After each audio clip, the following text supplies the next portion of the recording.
Hi friends, good evening, good morning. My name is Dr. Deepankar Dhar. I am from Andaman Nicobar Islands. That's a very small place in the Bay of Bengal, collection of several islands. And I was born there, brought up there. Thereafter, I did my MBBS in Kerala from Kerala University. And then I practiced as a practitioner, as a general practitioner, as a doctor for around 8 years in government hospital predominantly. Gave my UPSCs and all those things. So yeah, I was working as a government doctor for around 8 years. And then after I decided to pursue an MBA and thought of taking the GMAT. I took my GMAT, then I applied to a few of the business schools, mostly in Europe or almost all in Europe. And then I got selected. I did my MBA from the Lisbon MBA Business School, which has a collaboration with the MIT Sloan School of Management USA. So for one term or for a month, we go to Boston, USA in MIT. And I did my full-time MBA, international MBA in the Lisbon MBA in 2018. After that, I came back to India in 2019. Within 2 or 3 months at max, I got a job opportunity with Johnson & Johnson India, where I was working in the medical affairs division, wherein I had to talk about the science behind the drugs and the products which the pharmaceutical companies make. And I was in that role for around 1.5 years. And then in 2020, I guess, yes, in 2020, I shifted to Pfizer. And I have also shifted my core areas from medical affairs to more of a commercial division of the pharmaceutical industry, or you can say the quality assurance division of the pharmaceutical industry. And now I'm in Pfizer since 2 years. And yeah, looking forward to this chat. I hope my story touches some people and inspires some of you. I think I am one of those rare breeds of doctors, those who are doing or those who have done MBA. So I don't think this is very common, although the trend is increasing. But I belong to that rare group, rare breed of persons, those who have a medical background and also have done MBA. Yeah, looking forward to this session. Yeah. So regarding GMAT, there are a couple of things. So I would tell you my own story. So I completed my schooling in 2003. And when I went to take a coaching course or a course for GMAT, that was in the year 2017. So it was almost 13-14 years I left this school, and I left quant and everything because I did MBBS. So I had no more interactions with mathematics or quant. So it was kind of tough for me. So what I would suggest to aspirants is, and I have seen that in my class as well. So I was one of the elder ones when I was doing the GMAT coaching. There are kids, sorry for that interruption, I received a call. So there are kids, those who are still in 12th standard, 12th grade, and they were coming to my class and taking the coaching for GMAT. So that is a good idea. I think that's a good idea because at that point of time, once you take the GMAT, your score is valid for say around 5 years. I do not know the rule at the moment, but you are very fresh at that particular time. So when you are in say 12th standard, or you have just passed on 12th standard, you are in the first year of your college, so and so forth, first year, second year of college. I think that's the best time to take the preparation, take the coaching, and give a GMAT exam. I lost my touch, say for 13, 14 years. And then again, I had to study it from the scratch. So my idea to all of the aspirants, those who want to do an MBA outside India, and with a GMAT score, I would suggest if you are in the first, second year of your college, say 12th standard, first, second year of the college, that is the best time to prepare for the GMAT or enroll yourself in one of the coaching institutes for GMAT. So in GMAT, although I was away from quant for say 14 years, it came very naturally to me. It came very easily to me because I did a 2 months coaching in EduShastra. So that was it. So before that, I was learning German, and that's a different story altogether. I wanted to go to Germany to do my master's in medicine, so that's a different story altogether. But I studied GMAT. I took the GMAT coaching only for 2 months.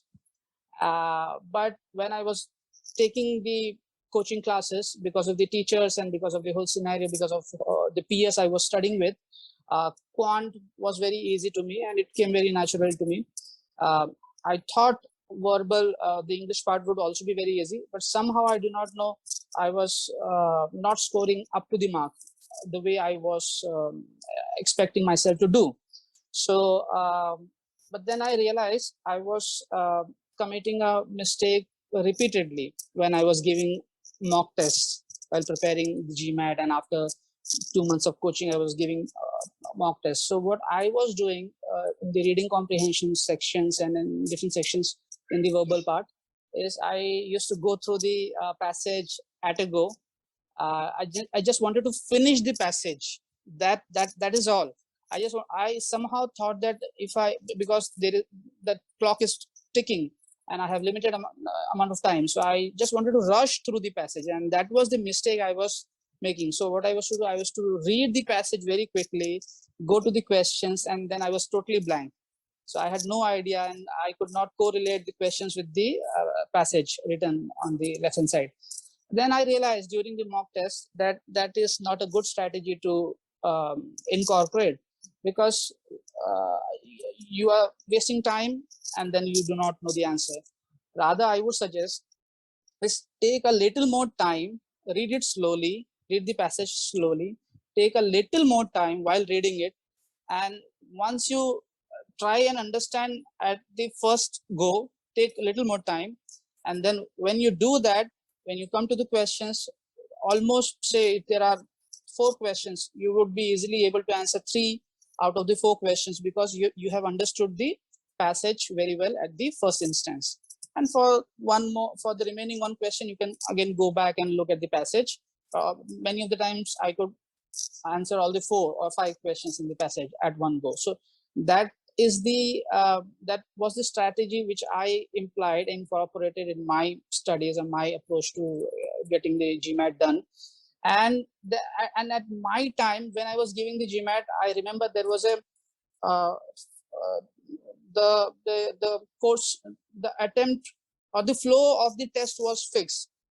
First it was analytical or something, and then third was verbal, and fourth was quant. So I could not change the flow of the test. But then when I gave the test, and I gave the GMAT exam only once, and that's once and for all. So I did not attempt it the next time. I got a decent mark in one go with 2 months of preparation.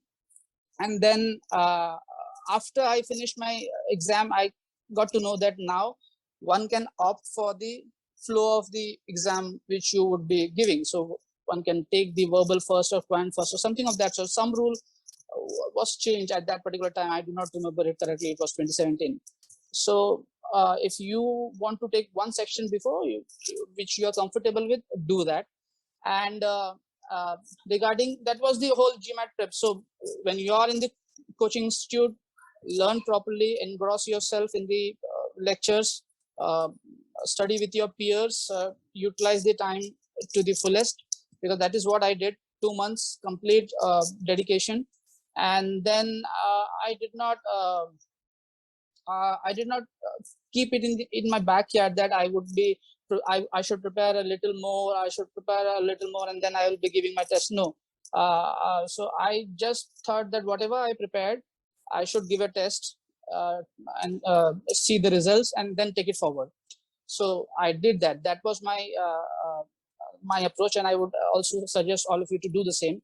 Regarding the post GMAT thing, so when I got the result, I somehow knew that with my kind of an experience, because at that time I had around 9 years of experience, and with my background, which I consider very unique, would be a unique selling proposition for my application. That was my approach while filing the applications for different business schools. So I knew that I am one of those rare breeds of doctors, those who are trying to do an MBA.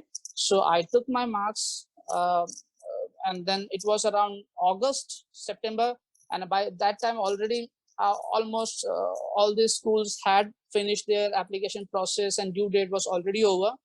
I still got some business schools, and I was clear that I would be applying only in Europe, because in Europe, the MBA, the full-time MBA, the course duration of full-time MBA is 1 year, whereas in US it is of 2 years mostly.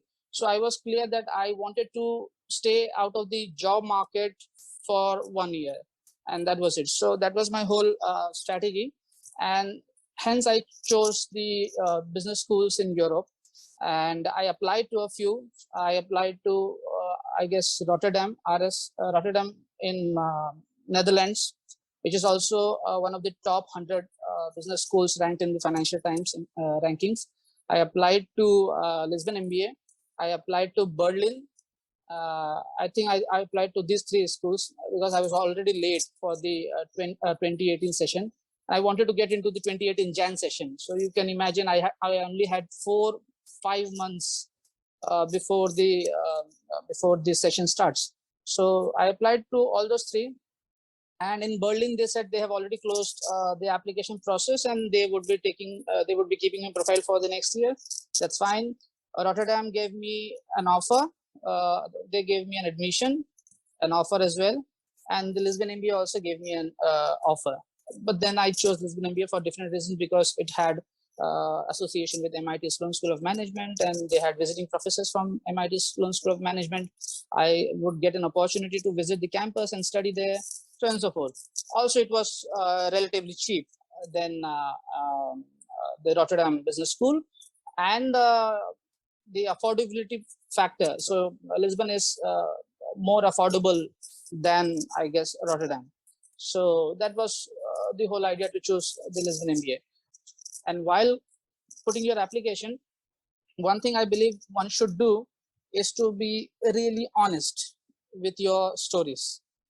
Do not manufacture stories. If you do not have one, I mean, you can say I don't have one, or try to be as close as to the real scenarios than to manufacture one. So just be honest while writing your application, while preparing your applications. Just be honest with your scenarios and stories, with your examples. That is really important, because one can gauge if you are manufacturing examples or stories. So don't do that. That's one. Second is to always get a feedback on your application. So if you have some friends, get them read your essays and applications once or twice. That would be really helpful. And I did that. And then if they ask for some video thing, do that. So in Lisbon MBA, they also asked me to record a video of myself, and they had some questions. I did that. So complete the application, answer all the essays, answer all the questions. Do not submit an incomplete application. Submit it completely. Be really truthful to yourself. Be honest to yourself. Write the true stories. And while writing those examples and essays, what you should do is you should start from your schooling days, and you should start writing down or jotting down the important moments in your life. Whatever important things happen with you. So for example, if you participated in some skits, dramas, what you learned from those drama skits. If you were in one of the debate teams, what was the learning from the debate. If you were in dramatics or some games, sports, you had interacted with, say, in different schoolmates of yours, what was the outcome of those interactions? Did you have quarrels, collisions, and how did you manage all those kind of things? So if you go back retrospectively, if you go and search, you will definitely have many moments in your life, because we all go through several instances and moments in our lives. So put it down in a paper. That would really help you, because if you have, say, 10-20 scenarios or examples or activities, achievements you have made, you have accomplished in your life, those achievements and those examples you can put in your application essays. So that is how you should approach it. So then I have submitted my application, and then I got an offer from both the schools, and then I accepted one of the offers, and hence I joined the Lisbon MBA in the year 2018. It was a full-time MBA. It was a difficult shift from my job, because I had to, in a way, convince my parents and my better half that this is the right thing to do, because we all come from middle class backgrounds, middle class families, and one wants their son to become a doctor in India. And I was already a doctor, but I was willing to leave all those things behind and to venture into untested waters, so to say. So it was a huge risk for me, because I could never come back once I ventured into the MBA thing. So consult with your parents, discuss with your partners. That is really important before you make an application or before you make such a important decision in your life. Yeah.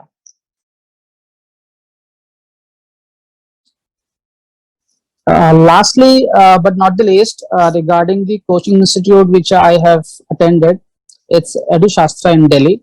So I enrolled myself into this coaching institute, and I was given a batch timing, and I used to go in that particular batch timing. And I vividly remember the names of my instructors or my teachers. So there was one Rahul Batla who was taking quant for us, and there was one Mr. Hassan Raja, who was taking verbal for us, English for us. So I so the whole atmosphere within the class was very friendly and jovial, and the teachers were also very friendly and jovial, and they were not hesitant to explain the same points, for example, again and again. And although I was okay with quants, and I studied science and so on and so forth, so I was good with maths. So, but then I lost my touch since 14 years, and then perhaps I might have asked a lot of questions to Mr. Rahul Batla, and the way he used to explain was really amazing. So, for all of us, for all my batchmates. Similarly, with Mr. Hassan sir, he was his character was very jovial, and he was trying to explain things at our level, like a friend. He used to come and take the classes like a friend, and one would imagine that one knows everything about this language English, but that is not very true. I might have committed some errors during this whole conversation as well, such as we should not use and also together, so on and so forth. I might have used it during the conversation, but these are the small things which I got to learn from Mr. Hassan Raja, and there are several other things. Modifiers and so on and so forth. So I don't remember the exact things, but it was an eye opener for me, because we always think that throughout our school days we converse in English, our textbooks are in English, it's a done deal for us, but that's not the case. There are several rules to it. So I would say the classes were really good, and it was up to my expectations, or perhaps it went beyond my expectations as well. And although I studied there for 2 months, but I knew for a fact that there is an ability-based model which EduShastra follows, wherein one has to perhaps finish the course and get a certain amount of certain numbers and certain marks to perhaps graduate to the next level, and then you can take the course repeatedly, and that was really nice. It is not like you have taken the course and even if your scores are, even if you're not happy with your scores and they leave you in between, it's not like that. So they constantly support and help you throughout your journey, as long as you are attached with them, and then as long as your dreams of that perfect score is not fulfilled, so that was an amazing thing. And so again, I said I interacted with my peers, learned from my peers, and the whole atmosphere was very good in the classes. So we could see that when I was actually taking the classes, EduShastra has called upon different another person to give this sort of an interview, and I vividly remember that day that there was this boy, this young gentleman who has come to the classes, and then the sirs and everyone were like arranging the cameras and taking their feedback of his journey and how he progressed through the coaching classes and now to his career. So life has come to a full circle now. I'm giving some sort of a suggestion to my fellow aspirants. So that was really amazing. And the other point was I wanted to make, I at the moment I guess they have several branches, but I was staying at Green Park at that time in 2017, and on Sundays I had this opportunity to visit a branch which was near to my home. At that point there was a EduShastra branch in Greater Kailash. I'm not sure whether they have it now or not. But they have several branches, as I've been told that they have several branches, more than 10 branches or so in Delhi. So, but I had this opportunity, but I could go to this particular branch, which was near to my home, and perhaps interact with different set of peers, and then learn from a different teacher. So you get best of both the worlds. So you have a set teacher in your branch, and then you can also on Sundays and weekends or Saturdays you can go to a branch nearer to your home and explore what is covered there, and what is what the peers are talking about, how are the discussions over there, and you get best of both the worlds. So imbibe from wherever you can. So so that was really good. And I they still have this I still have this contact with my coaching institute. That is really good, because most of the time what happens is you have done your studies and then you're at the market and there is no follow up. But I have this connect with the institute I had learned from still now, and that's really amazing. So I wish and hope all the best to EduShastra, and I hope they inspire and educate more and more students in the future as well. And perhaps some other day, someone who has watched my video gets this opportunity to tell his or her story in front of other peers or other fellow aspirants. So I wish the institute all the very best, because I guess had I not taken the classes from EduShastra, I do not think that I could have done it on my own, because as I said, I was already in the job market for 8-9 years. I have left, and then my courses of MBBS was 4.5 years. So I was already 13-14 years away from say, quant and hardcore quant and English. So had I not taken this course from this coaching institute, I do not think I would have reached here. So that's really important. I do want to give the credit where it is due, and I wish all the best for the future endeavors at the Shastra. Good work at the Shastra. Yeah. And prepare well for your GMAT exams, guys, so you can do wonders. Yeah. Thank you.